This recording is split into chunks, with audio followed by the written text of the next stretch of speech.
Revival and Worldview, Acts chapter 3. We are currently in a time of Advent, remembering the suffering Jesus had to go through, as well as our relationship with Him. It remains a delightful mystery to see the change when someone meets Jesus, being transformed by Him, especially here in the Muslim world. The Lord has planted thousands of His children here as part of His master plan to collect a harvest from this place too. We are living testimonies of what God has done in our lives, while the nations around us watch us with big eyes as children of the living God. We can sometimes compare Christianity with samples from the animal kingdom. Which one are you? Some Christians are like crayfish. They wear their skeletons on the outside. Some Christians are like turtles, hiding in their shells when they feel threatened. Some Christians are like birds, flitting from one tidbit to another. Some Christians are like chicken, always pecking at something or on someone. Some Christians are like peacocks, putting on a show. Some Christians are like monkeys, trying to be big swingers. Some Christians are like roaches, running from the light.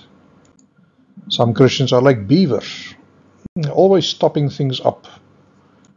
Some Christians are like stray dogs, digging in the garbage of others. Some Christians are like bats, spiritually blind. Some Christians are like alligators, always snapping at somebody. Some Christians are like chameleons, changing their colors to suit their surroundings. Some Christians are like the family dog, always loving, forgiving, and believing the best about everyone. Am I a cultural Christian or a born-again believer? Am I an hour-a-week Christian or a 24/7 one? For some, church begins when the pastor stands up to speak. For others, it starts when you meet your friends in the parking lot and ends with lunch a few hours later. Everything I do and am is a living testimony to others.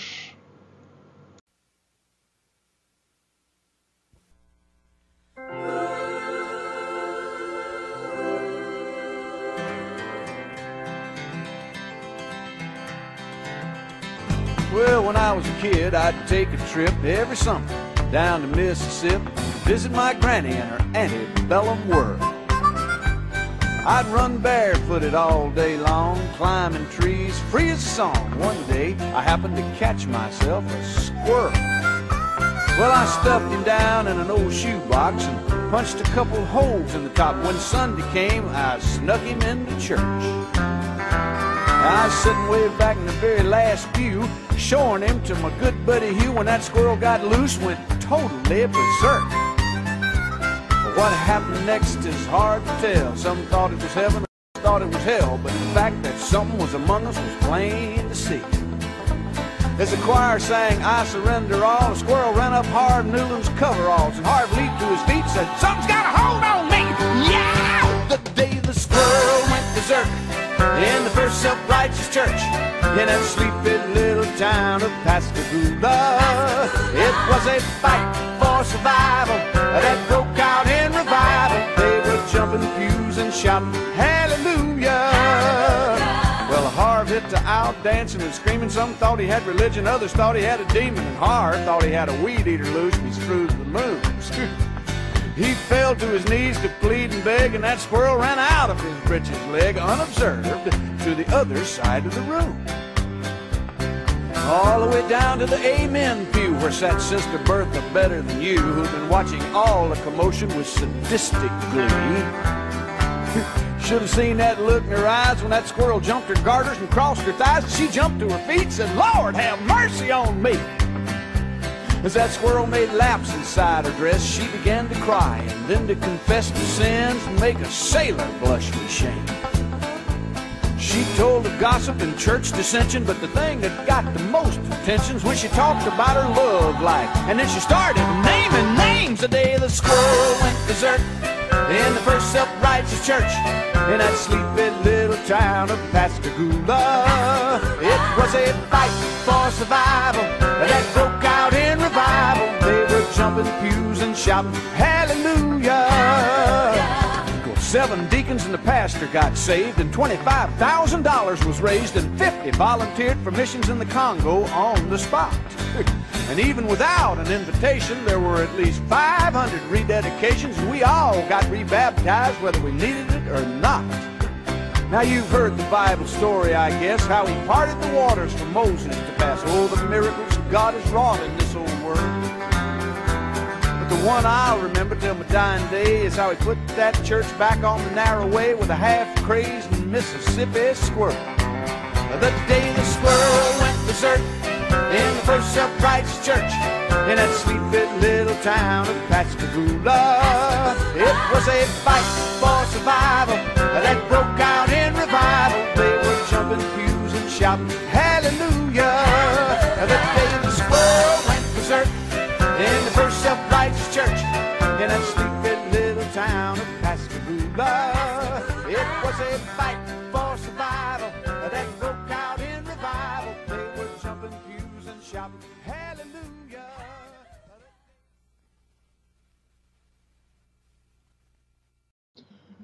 When do we need revival? When it's easier to stay at home than to go to church. When it's easier to work than to worship God. When it's easier to read a magazine than the Bible. When it's easier to avoid a God-given opportunity rather than to use it.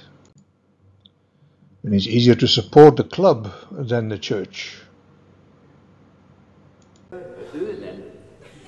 When do we need revival? When it's easier to sleep in church than to stay awake.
When do we need revival? When it's easier to complain than to praise God.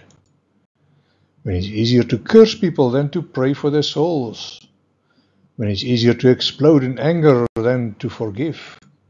When it's easier to be worldly than holy. When it's easier to stop my contribution and spend it on temporary things. Sure, you wasted all your college savings, but at least you are not like Aaron. He wasted all his daylight savings. What kind of Christian would you like to be? Someone who is making a difference to your surroundings, standing out, or someone who blends in so well that you are invisible, causing people to wonder if you are a Christian at all? We are all looking at life through the glasses of culture and our own worldview. What kind of filter I have on would be determined by the way I look at the world. If you would project the 3 primary colors against a wall, you can create a wide variety of new colors. The human eye can somehow detect about 16 million colors. Of course, there are many more that we can't even see. If you have ever had to paint a house, you might have felt a bit lost in the paint aisle, having to decide which color green would be the right one. There are 3 primary worldviews in every culture. These worldviews form the building blocks from which we respond or react towards life as it happens in the world around us. A combination of these 3 can be found in every culture. The first worldview is called the guilt and innocence worldview. It is mainly found in Europe, North America, and South Africa. The second filter is the power and fear worldview. You find that dominant in some areas of Africa, Asia, and South America.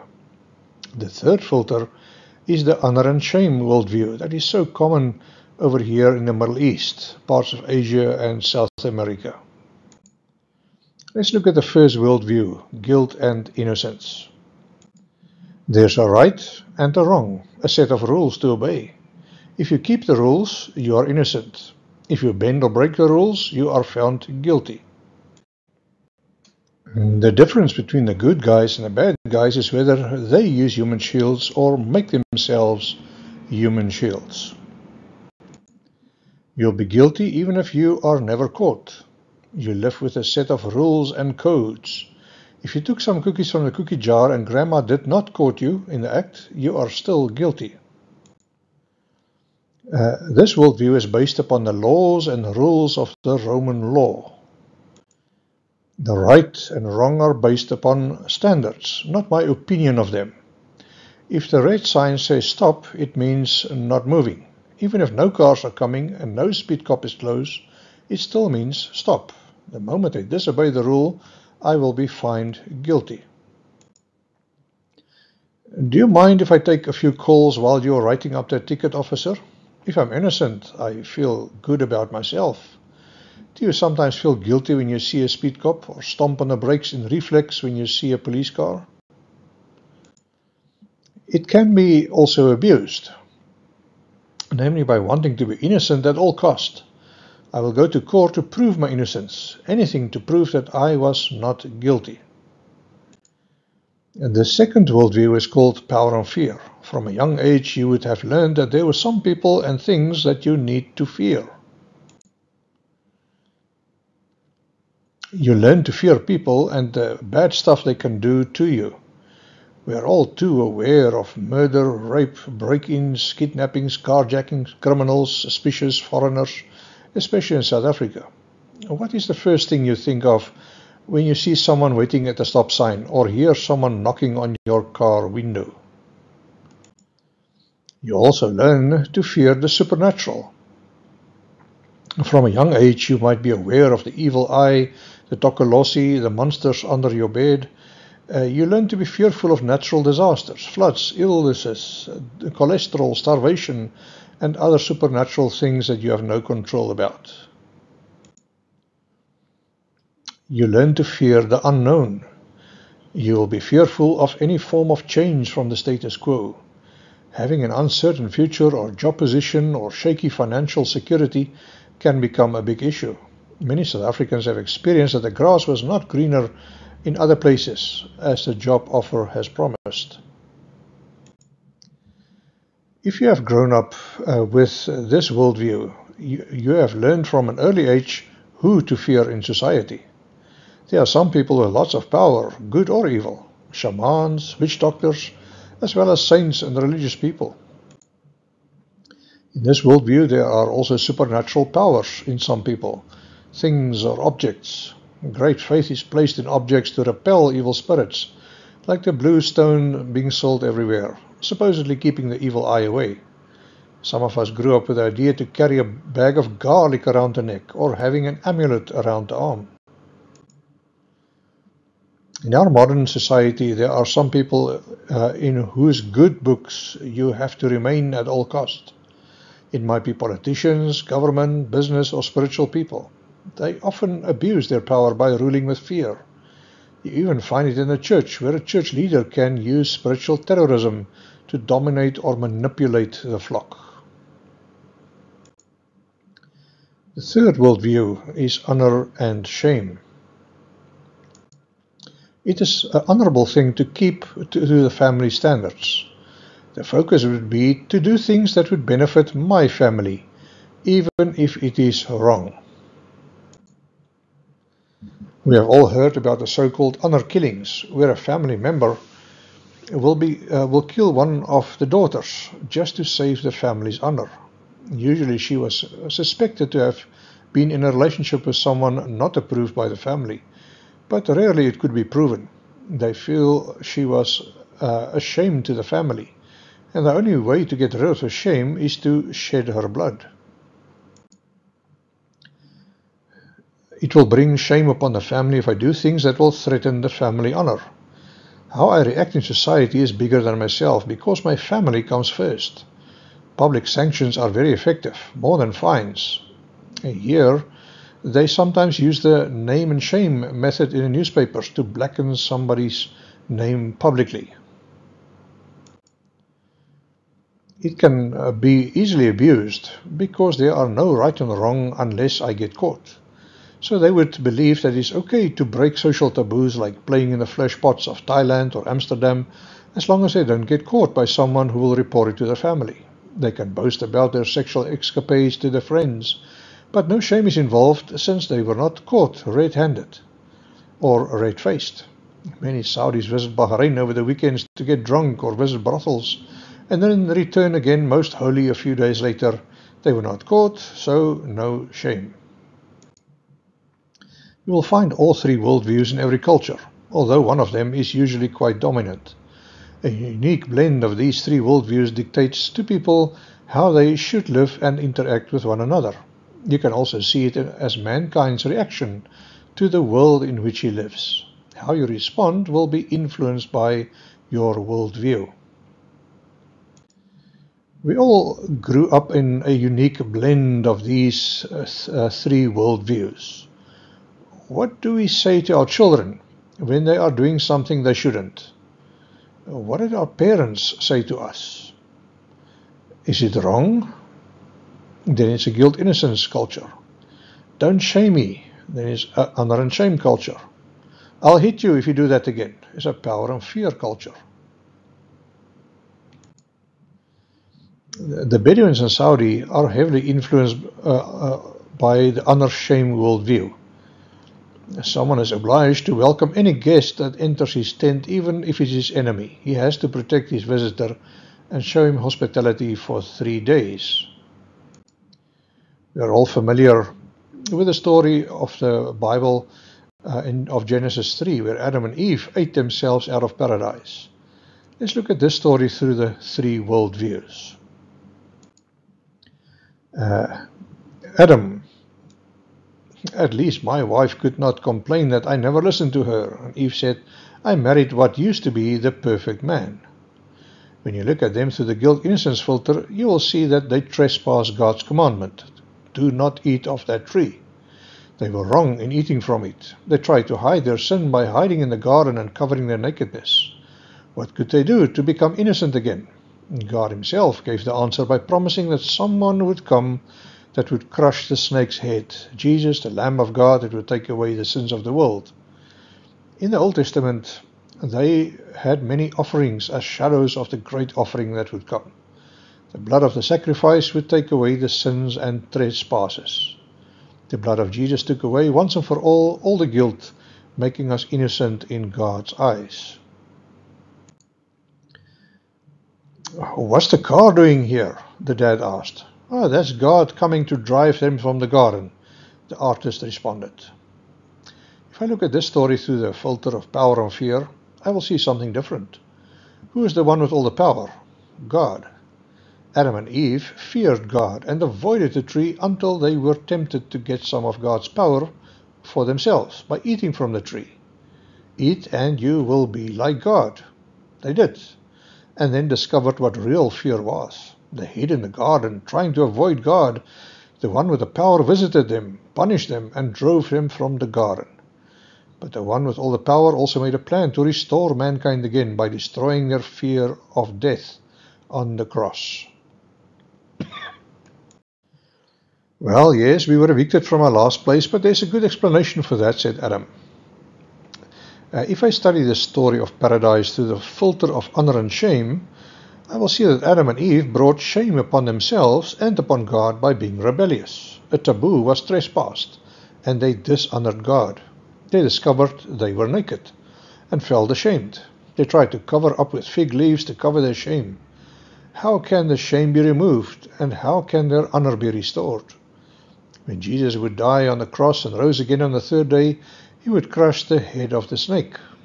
The shame was taken away by what Jesus did in my place, and now I can be restored in my relationship with God. Let's have a look at the story of the lost son through the three worldview filters. Through the filter of guilt and innocence, we see the son demanding his inheritance from his father before he died. It was wrong, since it communicated that he wished his father was dead, so that he could get the loot and the goodies to enjoy life. He then wasted it all in a faraway land, increasing his guilt. He came to his senses in a pigsty and decided to return as a slave. His father waited for him and welcomed him as a returning hero. What happened to his guilt? The father forgave him and declared him innocent by his actions. Only God could remove guilt and declare him innocent, and the audience got that message loud and clear. How does it look through the power and fear window? The father had all power over the family in the Middle Eastern society, but in this story the son hijacked it, abused it, and left the home with half his father's stuff.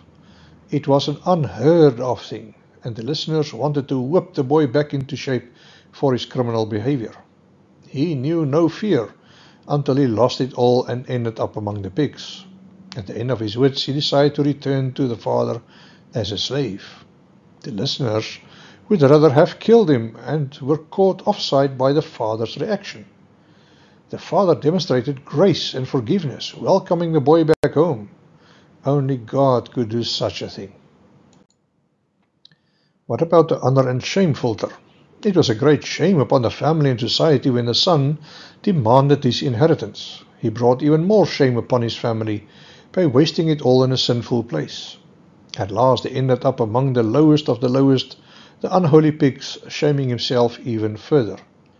The father's reaction did not fall right on the listener's ears. He should have banned the boy, locked him up, or shamed him back.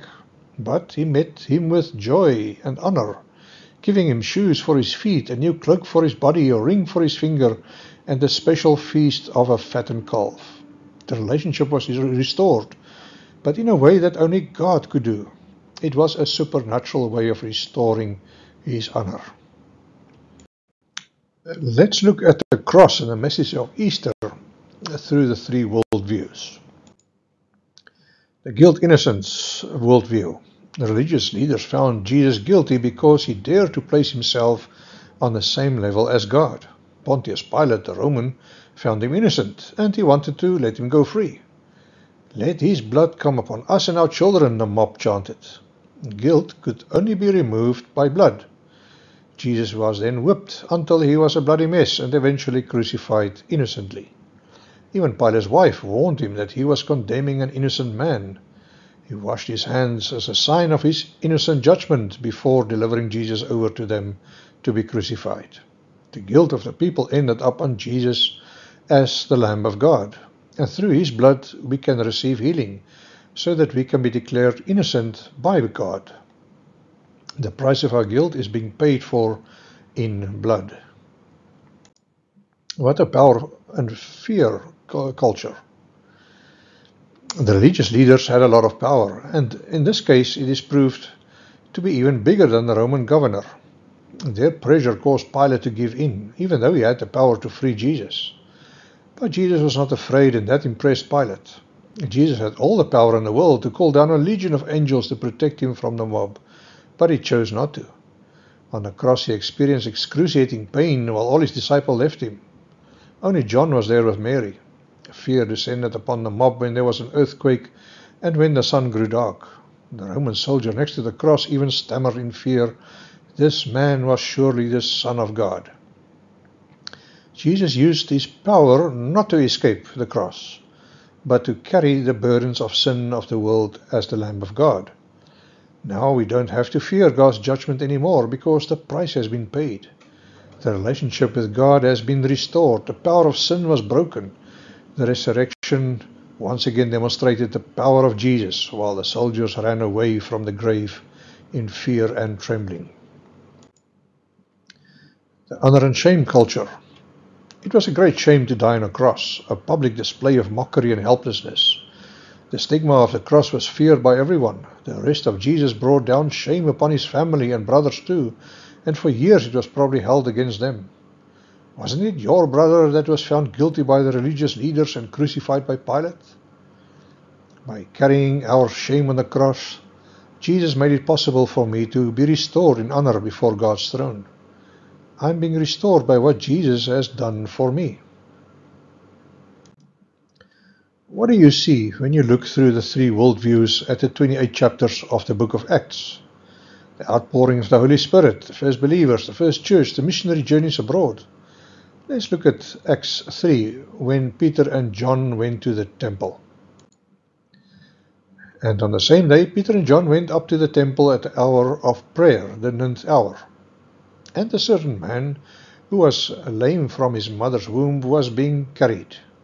And they laid him daily at that temple gate, which is called Beautiful, to ask alms from those who entered into the temple.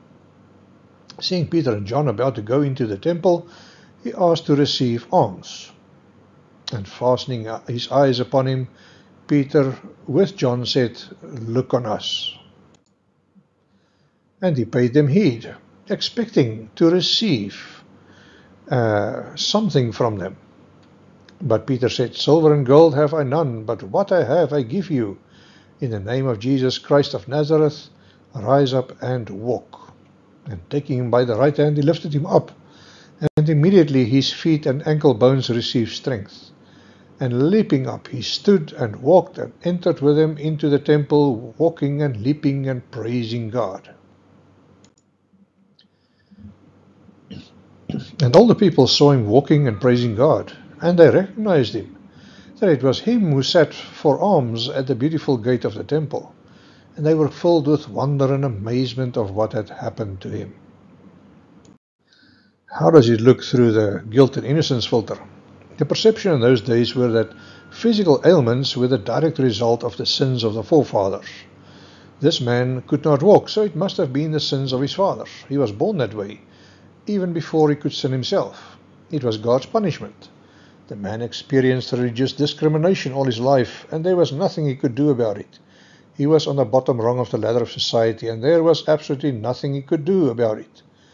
When he was healed, the visible ailments were gone, and he was restored to the community as a healthy man that could walk and work and praise. He was declared innocent by this act of God. No more punishment.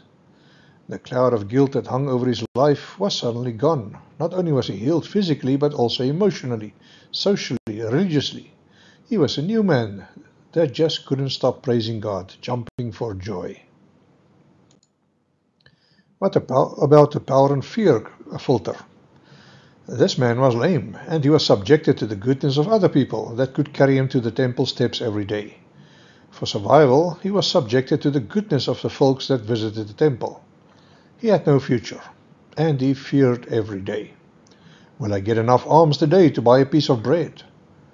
God's power was demonstrated in his life with the visit of the two fishermen at the temple. His whole life was turned upside down, and no one has ever seen something like this happening. God's power dissolved his fears, and he jumped and skipped in praise in their footsteps, sampling a brand new future. Everyone knew this was God. The honor and shame filter. It was a shame to be a beggar, to sit there on the steps every day, hoping for someone's sympathy. Every time he stretched out his hands to beg, a little more of his self-image died. It was a shame to be dependent on the goodness of others, and he had no hope that things would ever become better. For more than 40 years he carried the shame of his illness and helplessness to the steps of the temple. Everyone knew him, most avoided him. His situation changed when God intervened in his life, restoring him to a place of value and honor. The visit of the fisherman did not bring him coins for a few more bites, but the possibility that he could now earn a living for himself in an honorable way. Never again would he have to be shamed to become a beggar. His status in society was restored to a position of honor. He could not keep quiet and praise God wherever he went. Life was now again worth living. Is your life a cause of sense of wonder to those around you? The way you spend your time and your money, the way you interact with your family, raising your kids or loving your neighbors? And they're watching you with amazement, saying, "Wow, this must be God." There was no way the people could ignore the first believers in the book of Acts. Things were happening and everyone talked about it. Acts 2:43 says, "A deep sense of awe came over them. Many wonders and miracles happened where the children of God was at work." The people knew this was God. Peter used the opportunity to present the gospel to the people gathering around him in a temple. The people listened, and revival broke out in their midst, with hundreds of people choosing to follow Jesus. It all began with one life that was changed, a hopeless life that gained hope. The temple suddenly were alive due to those meeting God for the first time, watching the jumping, skipping, and praising man in their midst. It is never too late for revival to start in your life, your family, or your country. All that God needs is one changed life to demonstrate His power and healing. Are you willing for the revival to begin in you? In chapter 1, verse 15, the believers numbered about 120 souls. By chapter 2, verse 41, the group grew to more than 3,000 followers of Jesus. By chapter 4, verse 4, the numbers increased with another few thousand. Disciples joined them daily, but soon it was snowballing out of control where thousands more joined their ranks. The whole of Jerusalem was turned upside down. By Acts 6, verse 7, it says, "And the word of God was increasing, and the number of disciples in Jerusalem was multiplying exceedingly. Even a great crowd of the priests obeyed the faith." Does it matter what I believe? It mattered to the new believers as they started to believe the promises of God. The apostolic decree of faith, as written up in the first century, was a public summary of what the people believed. It seems it was written up as a response to Gnosticism to clarify their faith. Gnosticism was a mix of pre-Christian occult ideas, Judaism, astrology, Zoroastrianism, and Greek philosophies. It was quite popular among the people of those times. Many of those people became believers and were confused, since Gnosticism proclaimed a crossless message, where only the elite thinkers would be saved. They first joined the ranks of the Christians, but was rejected by the early church for their ungodly ideas. Gnosticism is known for its pessimistic, radical worldviews. They believed creation was a catastrophic mistake by an angry demigod. Their ideas are alive and well even today. It is lonely to be one of the few who truly knows. The Matrix, one of our modern-day movies, illustrates this Gnostic philosophy and worldview clearly. The movie is based on a mix of Gnosticism and Buddhism to portray the future. Dad, why should we believe in God? Son, because there are some questions which cannot be answered by Google. The early church created a summary of what they believe. The apostolic decree of faith was an expression of their beliefs in the first century and is still being used 2,000 years later by the Christian church as a public testimony of the things that caused revival in their lives. What do I believe? It is influenced by my worldview, but as believers we can unite in these words, no matter which of the three worldviews we grew up in. I believe in God the Father Almighty, maker of heaven and earth, and in Jesus Christ His Son, our Lord, who was conceived by the Holy Ghost, born of the Virgin Mary, suffered under Pontius Pilate, was crucified, dead, and buried. He descended into hell. The third day He rose again from the dead. He ascended into heaven and is seated on the right hand of God the Father Almighty. From thence He shall come to judge the living and the dead. I believe in the Holy Ghost, the universal church, the communion of saints, the forgiveness of sins, the resurrection of the body, and the life everlasting. Amen. Thank you, Jesus, that you came. Even though I live in a strange world with many worldviews, I invite you to open my eyes to see your word and your actions through new eyes. Come and edit my filters so that I can grasp the fullness of the price that you paid for me. Amen.